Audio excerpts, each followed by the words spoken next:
December 13 சொன்னதும் நமக்கு டக்குனு ஞாபகத்துக்கு வர்றது பாராளுமன்ற தாக்குதல் தான். 24 வருஷத்துக்கு முன்னாடி, அதாவது டிசம்பர் 13, 2001 நியூ டெல்லியில இருக்கிற நாம இந்திய பாராளுமன்ற ஆபீஸ பாகிஸ்தான் தீவிரவாதிகள் அட்டாக் பண்ணியிருந்தாங்க. லஷ்கர் இ தைபா, ஜெய்ஷ் இ முகமது அப்படின்னு 2 குரூப் ஆஃப் பாகிஸ்தானி, டோட்டலா 5 பேரு தன்னுடைய கார்ல இருக்க டீடைல்ஸ் எல்லாம் சேஞ்ச் பண்ணிட்டு போலீஸ்காரவங்களை தாண்டி பாராளுமன்றத்துல அட்டாக் பண்ணிருக்காங்க. இங்க இந்த அட்டாக் நடக்கிறதுக்கு முன்னாடிதான் லோக்சபாவும் ராஜ்யசபாவும் கூடியிருக்கு.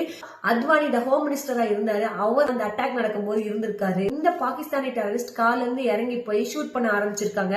கமலேஷ் குமாரி அப்படிங்கிற போலீஸ் தான் ஃபர்ஸ்ட் சுட்டிருக்காங்க. அவங்க எல்லாத்துக்கும் அலாரம் கொடுத்திருக்காங்க. பட் அவங்க ஆன் ஸ்பாட்லயே டெத் ஆயிட்டாங்க.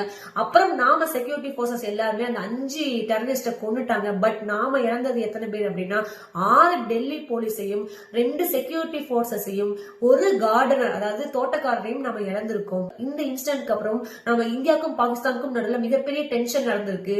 இந்த நிகழ்வு நாம இந்தியன் எல்லாருக்கும் ஒரு கசப்பான ஒரு வரலாறா மாறி இருக்கு.